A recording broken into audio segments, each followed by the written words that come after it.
욥기를 끝으로 구약 성경 읽기가 이제 끝이 나는데요. 앞으로 4일간의 욥기를 보면 이제 신약 성경으로 넘어가게 됩니다. 이제 다음 주, 그 다음 주 정도 될 것 같아요.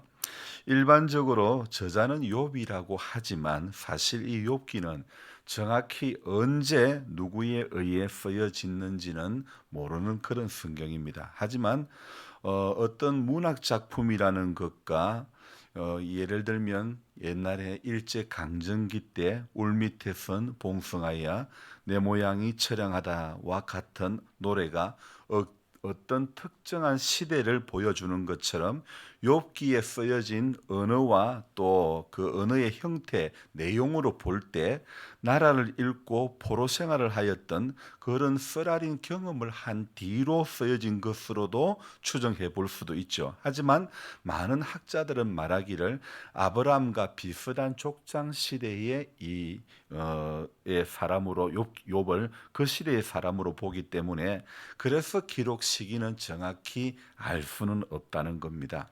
이 욥기의 특징이 이와 같이 저자와 기록 연대가 애매모호한 성경이지만 하지만 이 욥기는 아주 뛰어난 문학 작품이기도 하다는 겁니다. 주인공 욥을 소개하는 말이 보통의 성경에서 볼 수 없는 아주 특이한 방식이죠. 신약의 바울 서신을 보면 바울은 그의 서신서를 시작할 때 그리스도 예수 안에서 종된 나 바울은 이렇게 소개하는 것하고는 완전히 다른 이렇게 소개하죠. 그 사람은 온전하고 정직하여 하나님을 경외하며 악에서 떠난 자들아 이렇게 소개되는 경우는 사실 욥기 외에는 거의 없지요. 아주 그 한 이 욥 주인공을 소개하는 그 방식이 시작이 아주 대단한 소개로 포문을 여는 겁니다. 온전하고 정직도 하고 게다가 3절에 보니까 그의 소유물에 대한 기록 역시 아주 남다른 클래스지요. 그래서 아들 7, 딸 셋, 짐승들도 대단한 숫자의 양을 기르고 있고 종도 많았던 그런 사람임을 소개하고 있습니다. 그런데 이 욥기라는 성경은 이 대단한 사람 욥을 하나님이 자랑하는 것에서부터 욥기가 반전되는 역사가 시작이 됨을 알 수가 있습니다. 어느 날 하나님께서는 자신 앞에 선 사탄에게 욥을 자랑하시는 모습을 보입니다. 그래서 1절에서의 욥에 대한 평가보다 8절에서 욥을 자랑하시는 모습은 한층 더 업그레이드된 그런 느낌. 이런 표현을 써도 될는지 모르겠습니다. 어쨌든 사람들이 별것 아니어도 자기 자식 자랑하기 마련이듯 하나님께서도 우리 인간들처럼 뭔가 자랑하시고 싶은 게 있는 모양이다. 제가 오늘 이런 표현을 적어봤는데요. 바로 그 자랑하시고 싶은 주인공이 욥입니다. 1절과 달리 8절에서는 욥을 바라보는 시선은 정말 1절보다는 더 한 거예요. 더 대단한 자랑을 하는 거예요. 그래서 1절에는 단순히 그 사람은 온전하고 정직하며 하나님을 경외하며 악에서 떠난 자들아 이렇게 소개하는 것과는 달리 그러니까 1절의 자랑이 조금 소극적인 자랑이라 그러면 8절은 아주 업그레이드된 그리고 적극적인 자랑으로 볼 수가 있습니다. 8절은요. 그와 같이 온전하고 정직하여 하나님을 경외하며 악에서 떠난 자는 세상에 없다. 세상에 이런 사람 못 봤다. 그런 식으로 지금 기록을 하고 있지 않습니까? 1절에는 단순히 그 사람은 이라고 시작하지만 8절에는 그와 같은 사람은 세상에 없다고 아주 대단히 자랑하시고 또 그런 매력이 하나님의 눈으로 보실 때에 욥에게서 보았기 때문이겠죠. 저는 오늘 새벽에 욥기를 보면서 욕심을 내보고 싶은 것이 바로 이 점입니다. 야곱이 축복에 대한 욕심이 많은 사람이라면 제게도 욕심이 있는데 그것은 욥처럼 처음 소개보다도 나중 소개가 더 아름다운 한 사람이 되면 어떨까요? 저와 여러분들 이런 인생이 되면 참 좋을 것 같습니다. 욥기 1장에서 부자였던 욥을 그렇게 대단한 자랑을 하였던 하나님께서 자랑하는 누구에게 자랑합니까? 그 대상이 누굽니까? 하나님은 욥을 자랑하시는데 이 8절에 나 그런 사람 못 봤다. 누구한테 지금 이야기하는 겁니까? 바로 사탄이죠. 자, 사람들도 상대가 자랑하면 질투하거나 자랑하려면 뭐 돈 5만 원 내고 자랑해라. 그런 식으로 하라는 것처럼 사탄도 그런 심리가 작용이 되는 것 같은 느낌. 그래서 9절에 이 반박을 하는 거예요. 9절 한번 읽어볼까요? 사탄이 여호와께 대답하여 이르되 욥이 어찌 까닭없이 하나님을 경외하리이까. 자, 사탄은 욥이 경건한 것은 하나님께서 보호해 주셔서 하나님께서 축복해 주셔서 부자가 되었고 형통하기 때문이다. 그렇게 이야기하고 있죠. 그러므로 욥의 소유를 빼앗으면 하나님을 욕할 것이라는 그런 주장을 펴고 있죠.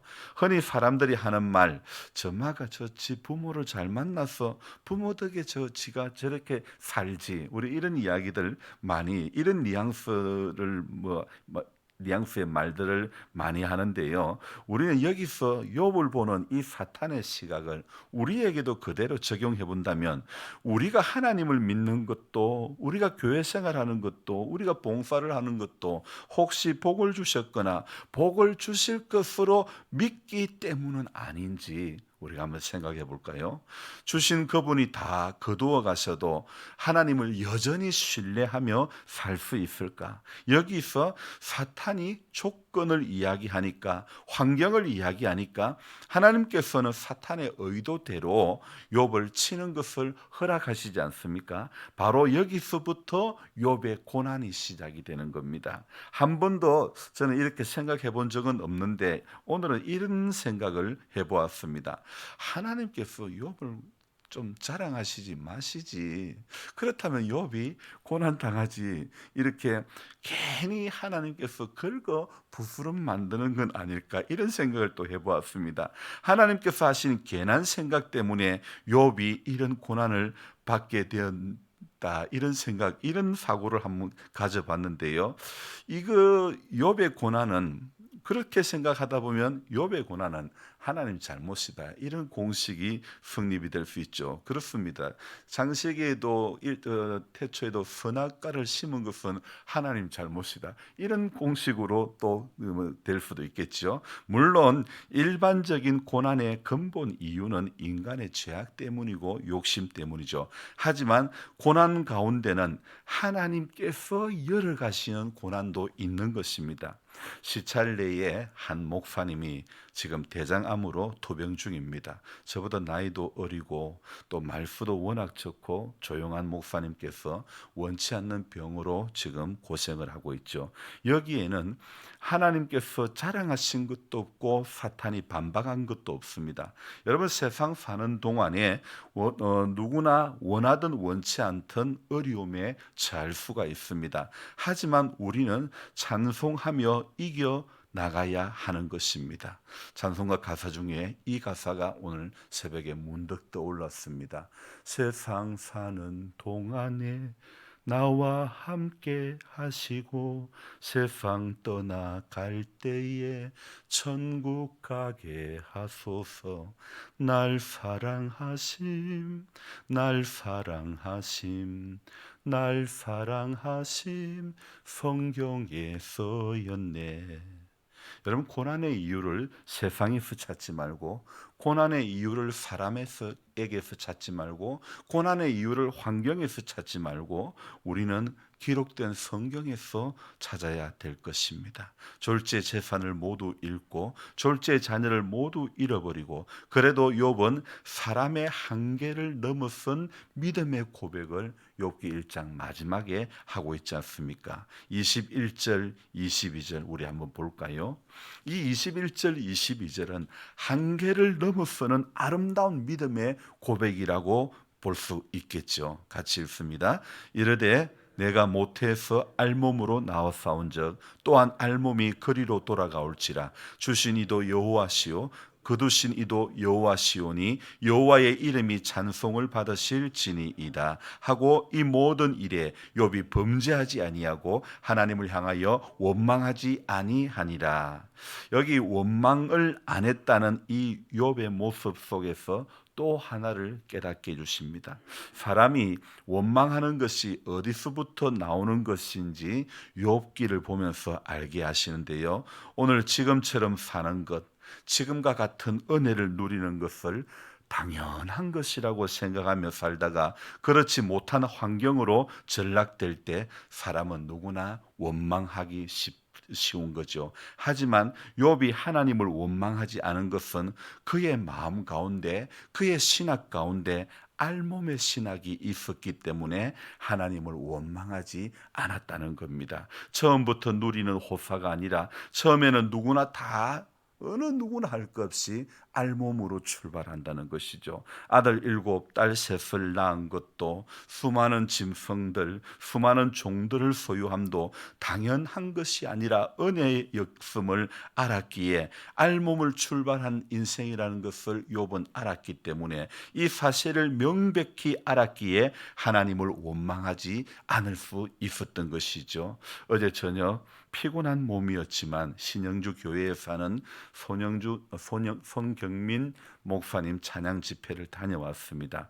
외부 집회, 그것도 찬양 집회 참석자 출타하는 것은, 그것도 저녁 시간에 이게 출타한다는 것은 참 쉽지가 않은 일이었죠. 너무도 아름다운 고백의 찬양을 작사 작곡한 송경민 목사이기에 한 번은 보고 싶었습니다. 이분이 어떤 사람이기에 이런 아름다운 고백의 노래를 작사했고 작곡했을까 궁금했지요. 아버지로부터 버림받은 홀 어머니 밑에서 자녀를 위한 기도를 항상 받으면서 어린 시절 자라왔던 손 목사였습니다. 겉으로 보기에는 그렇게 안 보이는데, 고생한 것처럼 안 보이는데, 나이도 저보다 훨씬 어려 보이는데, 이분은 신문 배달도 하고 구두 닦기도 해보고 온갖 아르바이트를 다 했다고 합니다. 그의 노래 행복이라고 하는 노래의 가사처럼 화려하지 않아도 정결하게 사는 삶, 가진 것이 없어도 감사하게 사는 삶, 내게 주신 작은 힘 나눠주며 사는 삶, 이것이 행복이라고, 이 노래의 출발 역시 나는 이 욥의 알몸 신학에서 출발했다, 이렇게 생각을 해보았습니다. 어려운 시절을 지나오면서 화려하지 않아도 정결하게 사는 삶이 인생의 행복임을 깨닫고, 가진 것이 없어도 감사하며 사는 삶이 인생의 참된 행복임을 깨달았고, 그렇기 때문에 이런 노랫말로 작사를 할 수 있었던 것이겠죠.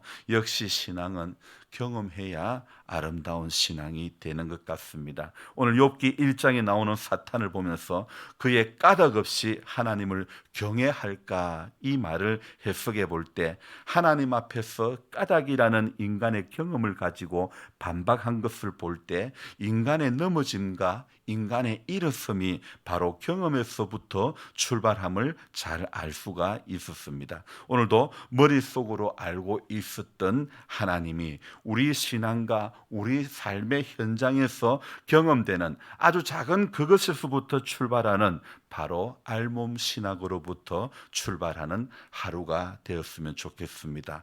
더 잃을 것이 없습니다. 알몸은 더 잃을 것이 없습니다. 더함의 은혜 은혜만 남아있는 것입니다. 우리 모두가 그렇습니다. 오늘도 더 잃을 것 없는 이 알몸으로 하루를 출발할 때 하나님은 오늘도 때를 따라 도우시는 더함의 은혜로 저와 여러분들 가운데 함께해 주실 줄로 믿습니다. 그래서 오늘도 이 은혜를 사모하며 은혜의 깊은 자리로 들어가기를 늘 기도하며 늘 애쓰는 우리 모두가 되기를 주님의 이름으로 축복하며 기도합니다. 기도하겠습니다. 좋으신 하나님, 사람의 경험은 참 중요한 것 같습니다. 고난의 경험이 있었기에 아름다운 찬양의 가사와 곡을 붙일 수 있었던 것처럼, 또 부르는 사람과 듣는 모두에게도 은혜가 되는 것처럼 욥의 인생이 그가 원치 않았지만은 고난의 삶이 있었습니다. 그러나 하나님은 그 고난의 시간을 보내게 된 그것이 어쩌면 하나님의 자랑 때문이라고 제가 오늘 생각해 보았지만, 그러나 모든 것은 하나님의 계획 가운데 되어짐을 믿고, 하나님, 고난으로 끝나는 욥이었다면 오늘 욥기가 궁극적으로 우리에게 보여주는 것은, 남는 것은 아무것도 없을 수 있습니다. 그러나 인생의 모든 순간순간이 고난이 끝이 아님을 성경은 끊임없이 우리에게 말씀하고 있음을 우리는 발견해 봅니다. 그래서 지금 어려움이 영원토록 어려움이 아니고, 지금 아픔이 영원토록 아픔이 아니며, 지금 마음고생하는 것이 영원토록 마음고생하는 것이 아님을 우리는 오늘도 똑똑히 알고, 그 하나님을 신뢰하며 하나님 주어진 우리 삶의 자리가 오늘 하루 자고 나니 모든 것이 없어지고 말았던 욥의 환경과 같은 그런 모습이 우리 삶 가운데 주어진다 할지라도, 하나님, 우리 욥과 같은 고백을, 욥과 같은 알몸 신학으로 우리 살 수 있도록 도와주시기를 간절히 바라고 납니다. 머릿속으로만 알고 있던 하나님이 오늘 우리 신앙과 우리 삶의 현장 속에서 철저히 경험되어지는 은혜가 우리 모두에게 있기를 원합니다. 하나님, 호세아서에서 그렇게 이야기했던 것처럼 하나님을 알자, 힘써 알자. 주님, 오늘도 하나님을 알아갈 수 있는 우리 모두가 될 수 있도록 도와주시기를 원합니다. 인생의 방향은 하나님을 알지 못해서, 하나님을 경험하지 못해서, 하나님이 어떤 분인지 깨닫지 못해서 인생의 방향이 거기서부터 시작되는 줄로 믿습니다.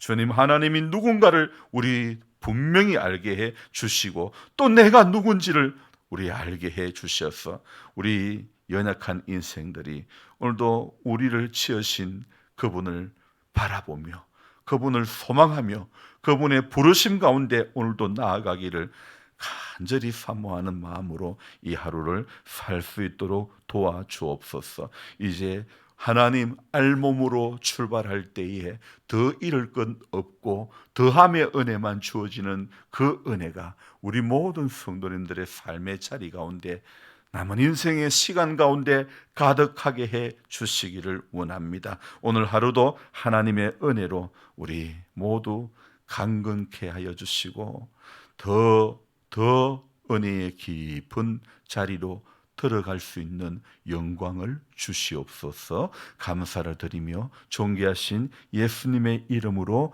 기도드리옵나이다. 아멘. 간절한 마음으로 주여 부르고 기도합니다. 주여, 주여, 주여. 좋으신 하나님, 우리 새벽을 또 깨워주셔서 감사합니다. 하나님, 우리 신앙이 그냥 머릿속으로만 알고 있는 신앙 되지 않기를 원합니다. 주님, 우리 철저히 하나님이 어떤 분인지 경험되어지는 은혜